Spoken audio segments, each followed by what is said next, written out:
It's not only a bear we're seeing a bear eating salmon. Yeah, it's so good. How Canadian is that?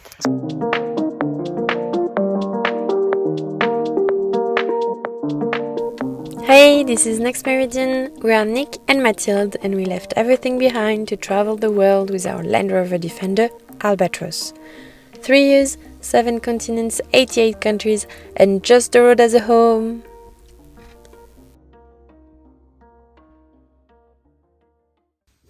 Ça vient de derrière, ça vient de notre... Oui. Il y a du feu? Je sais... Non, je vois pas. Ça vient de notre inverter. Ça vient de ce placard. Ça vient de ça. Elle est ici. Oui, ça fume.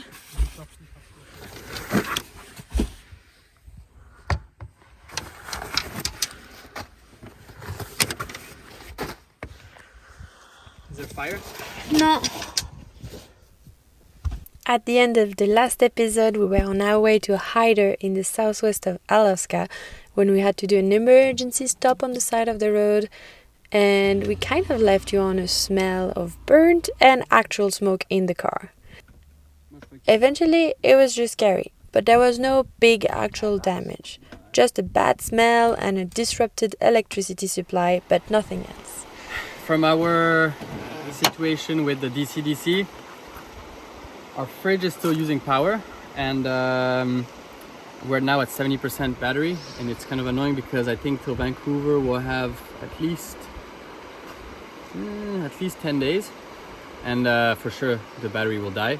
So luckily, and I want to check it out, we have a Sunwear plug and play, which I can plug directly to a cigarette plug that I added, and so I can charge the battery without having the DC-DC. Solar panel here. Plug it in. Oop. And let's see if it's charging. Yes, it is. Look at that. Amazing. It's getting 21 watts. So it's charging. We lost this percentage of battery in about 24 hours. So if I can charge it up every 2 days back to 100%, then we should be fine. So let me explain quickly the situation. The piece of equipment that burnt is the DC-DC, is a part that is translating the energy gathered by the solar panel that we have on the roof and our engine to charge with the right voltage the lithium battery. The lithium battery is our auxiliary battery. We use it to charge our fridge, the lamps, the heater, our main plugs. We use it for everything. Now, our issue is that it doesn't charge with the engine anymore, and it doesn't charge with the solar panel. So it's going to slowly empty.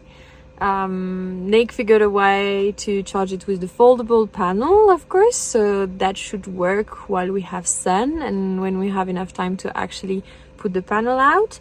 But they're announcing rain in the next 3 days, and after that we don't know how we can charge it, and we really don't want it to get to zero because it could be really bad for the battery to be completely empty, and it's quite a pricey piece of equipment. We're still waiting for feedback from the manufacturer to understand what happened, also because the fuse didn't break, so we're waiting to know if we need to replace the entire thing or not.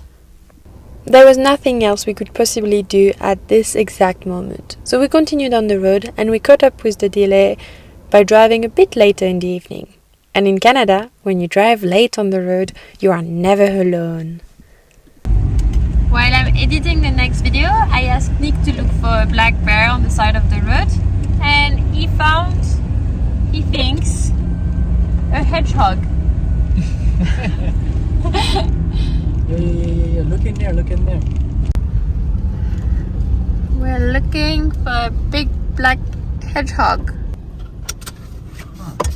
Go look for the big black hedgehog. Take my phone. Something to know about Nick is that he's the man who talks to hedgehogs. Even in France, he would find a hedgehog anywhere. It's so funny. Look how focused he is. You can hear them. You can hear their thoughts. He's the hedgehog man. A hedgehog operation aborted. I repeat, hedgehog operation aborted. There was nothing on the road. Nick is not sure it's a hedgehog. He said it's black and fast and not big. Hedgehogs are like this one was like this.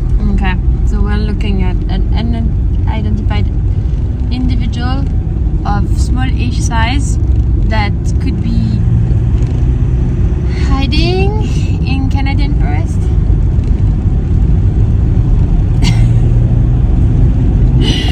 Voilà, c'est ça que j'ai vu, c'est ce que je te disais. Oh, it's so cute! It's a porcupine! Ah, tout ça! Look at that porcupine climb the tree. Wow. I see you.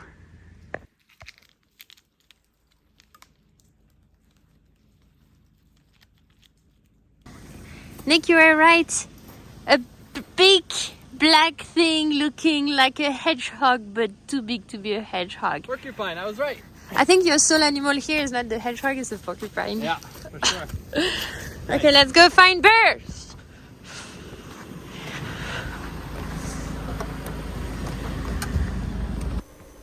We didn't find bears that evening, but early on, the following morning... Il est sa face, tu l'as vu ou pas? Ouais, j'ai vu. Oh my god, another bear. It's a baby bear right here. Look at him. So cute. Another bear.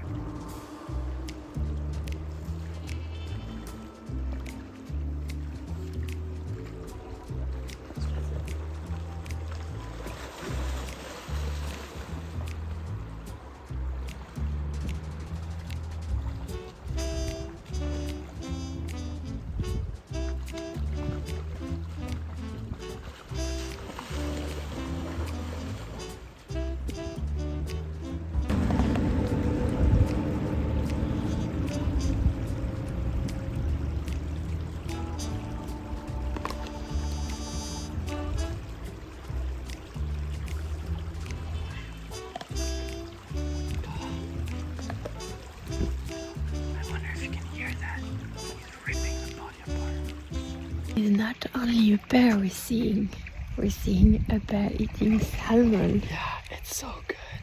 How Canadian is that? So it all started. We drove on this road, and someone had told us when you drive on these roads, there's two bridges. So there's the one, and then there's another one. And when you drive through here, stop because there's a little salmon in the water, and you might see the bears. So on the way up to Prudhoe Bay, we saw nothing. Now on our way back down, I saw a face on the side of the road just looking at me like this. I was like, Mathilde, there's someone there. So we stopped the car, and then he went into the woods, and we didn't see him, but we just saw the trees moving. And so we parked the car, and we came on the bridge to see. And then he came to the river, onto the bridge, and now he's over there.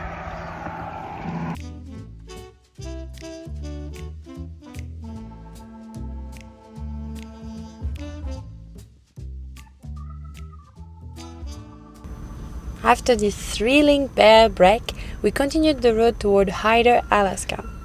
Hyder is also known as the friendliest ghost town, and it deserves its name, although there's still some people living there.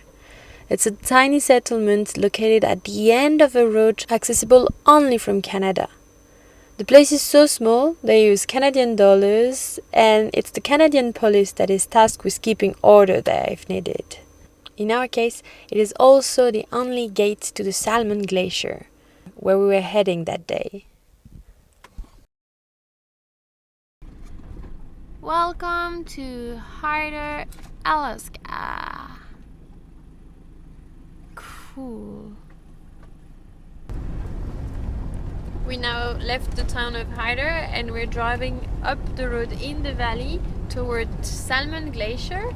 Salmon Glacier is technically back in Canada, but there's only this Alaskan road driving to it, and it's really nice. It's a gravel road, but in fairly good condition, and it's, I don't know, an hour drive I think up to Salmon Glacier, and you're going along Salmon River, so you have beautiful views. We're still not all the way up at all, but it's already super cool.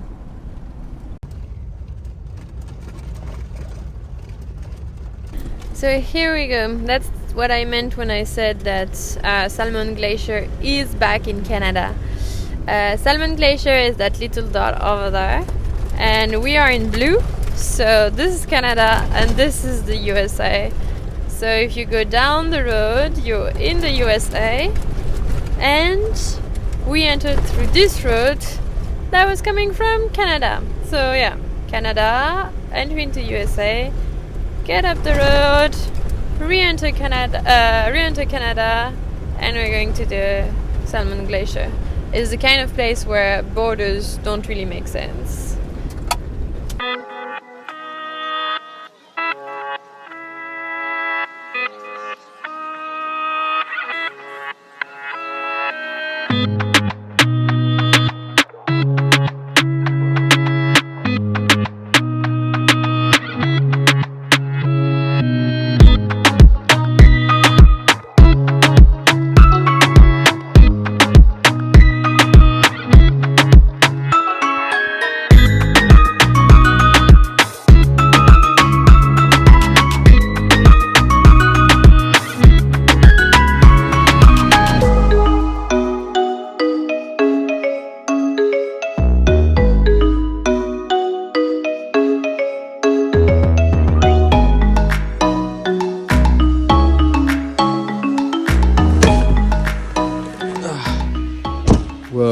Whoa, that is Salmon Glacier.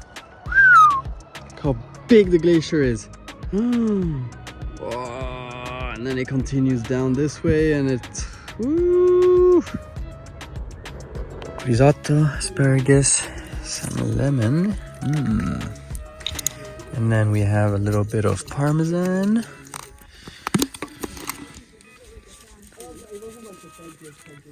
All right. A little bit of pepper. Oof, hard with one hand. I'll do the pepper, and then, if we want, a little bit of olive oil. Bon appetit! Bon appetit! And then, off we eat.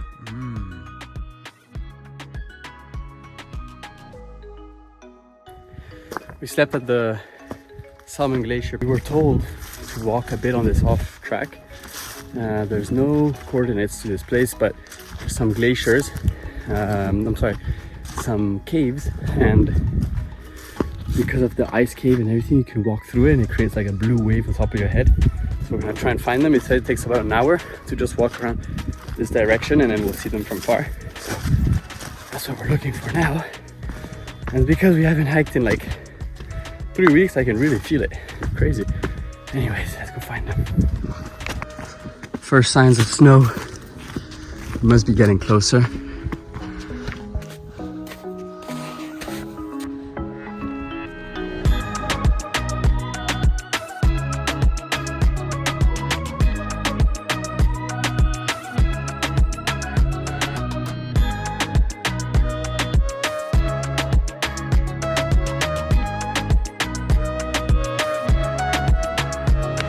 Seems like we found it. It's in there. Mathilde is tiny and the glacier is huge. All right, let's go. So that's the entry. Bless me.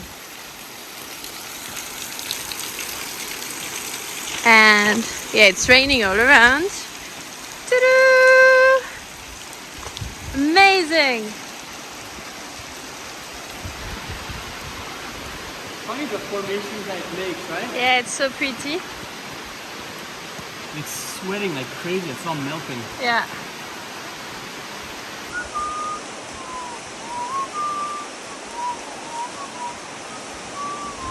Don't have the right shoes for this, but I did want to stand on top of the glacier.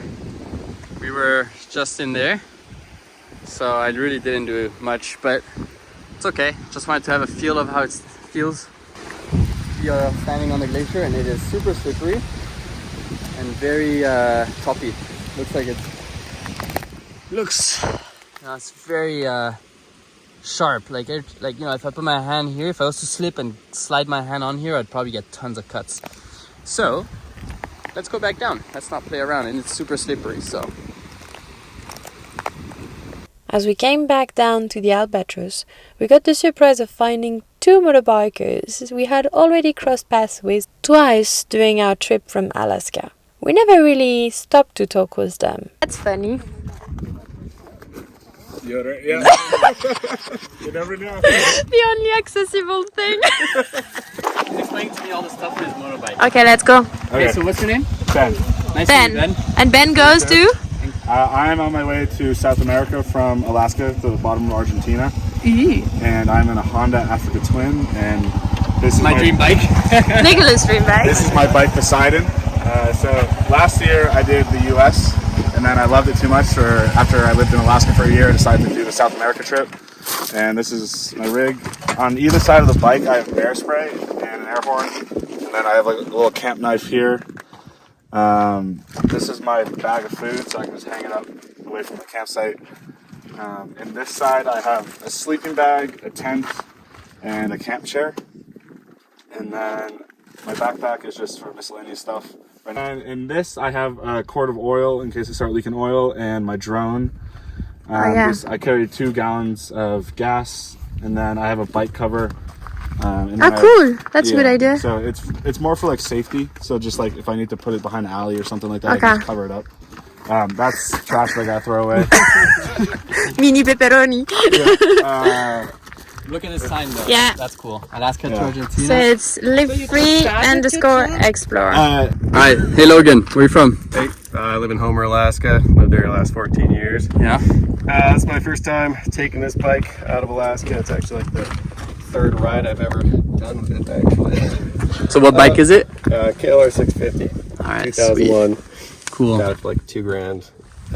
That's a good deal. Haven't put a lot of miles on it.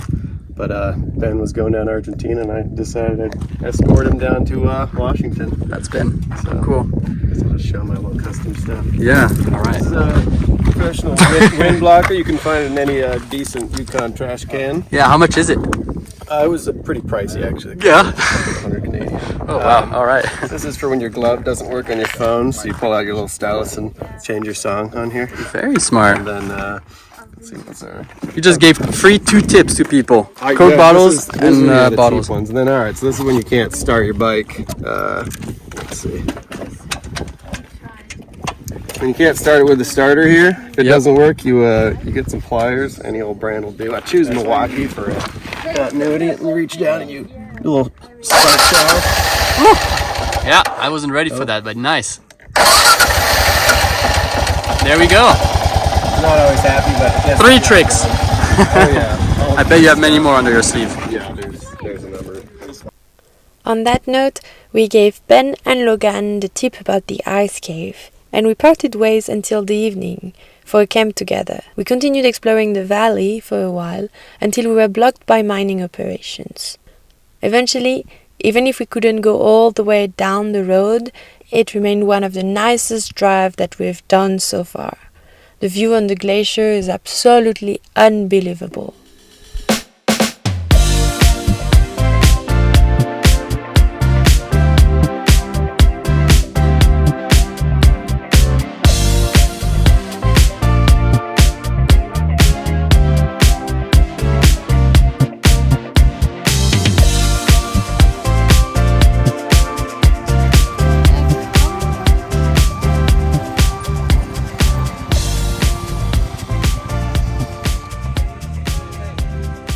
Tonight we're spending the night with the 2 bikers, Ben and Logan. They're both Americans. And again, we saw each other in Stewart, so we said, okay, now we have to spend an evening together. So we're getting wood. So one's over there getting wood, Mathilde is here getting wood, someone is over there getting wood. I just prepared a little circle and I'm gonna go help get wood. And I guess tonight will be sausages and beer. Still camera shy? No, that's alright. Woo! Woo! Ben got some logs. Fire! Fire!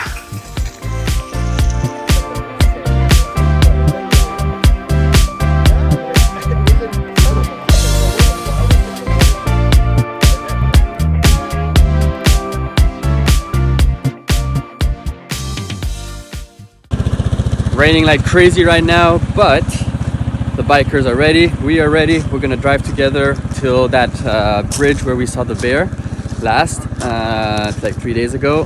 Hopefully there'll be another one. If there isn't, then I think we'll continue going and maybe we'll split because the rhythms between a bike and a car is never always the same.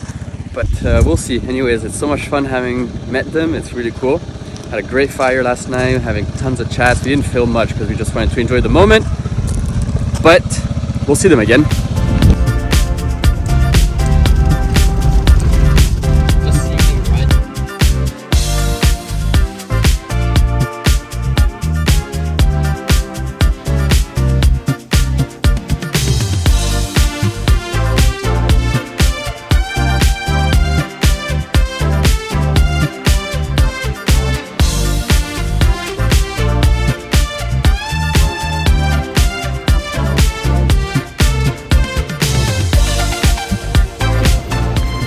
We're doing a vehicle exchange.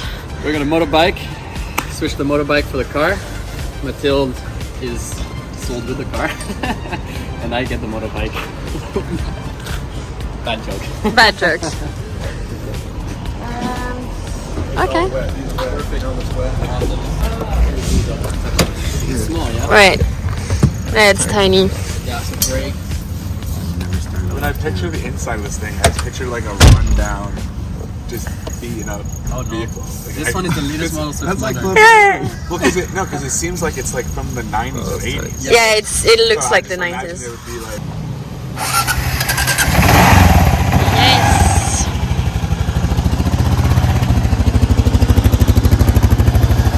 Anything particular about your bike or it's all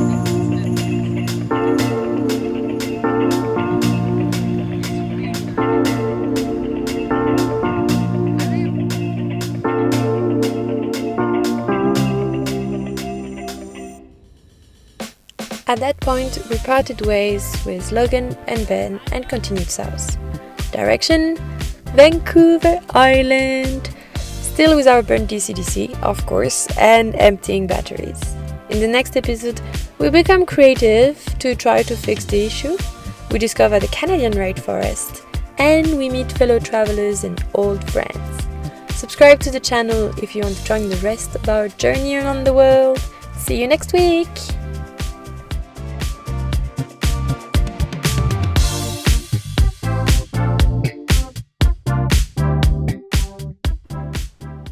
Look at the water there and tell me what it means. And tell you what? What it means. The sea. The fjord. So it's the ocean. So, which ocean? The Pacific Ocean? What does that mean? Or all the way west? We reached the Pacific Ocean! Oh. That's what it was.